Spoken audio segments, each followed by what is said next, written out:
One of the worst attacks by Hamas was of the Be'eri kibbutz along the border of Gaza. The new video shows militants making their way into that area and shooting a civilian driving a car that was entering the village. More than 100 bodies were later found there, and many of its residents are still missing. Eyewitness News reporter Lauren Glassberg spoke with a man who grew up there and is now searching for a nearly dozen family members.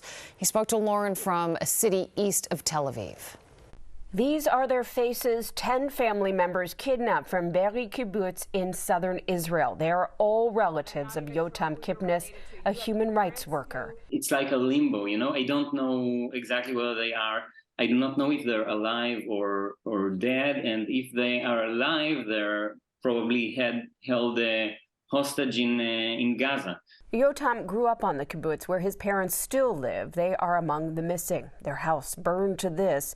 The kibbutz was one of the first locations targeted Saturday morning by Hamas. I called my mother in 8:30 in the morning, and she told me the situation was horrible, that she was hearing gunshots from outside the windows. I did call her once again in 10 o'clock, and there was no answer. His father, Tali, is 65 with a severe nerve disease that requires daily medication.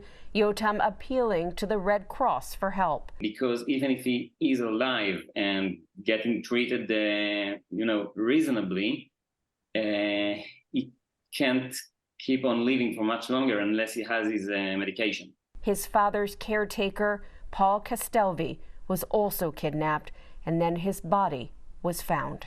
It kind of breaks me, to hear about his death. It was only confirmed today. And Yotam's mother, Lilach, a psychotherapist who wrote a book to help children deal with trauma. She is a very mentally strong woman. Strength that Yotam is calling on as he keeps vigil for his parents, his young cousins, his relatives, sharing their story with the world. It's important to raise the awareness in Israel and abroad about the importance of human lives.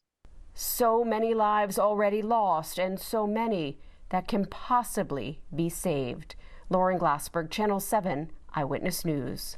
And we invite you to stay with Eyewitness News and ABC News as we continue to follow all the new developments out of Israel. Tonight at 10, you can see a special edition of 2020, Israel at War, Living in Terror, airs tonight at 10 right here on Channel 7.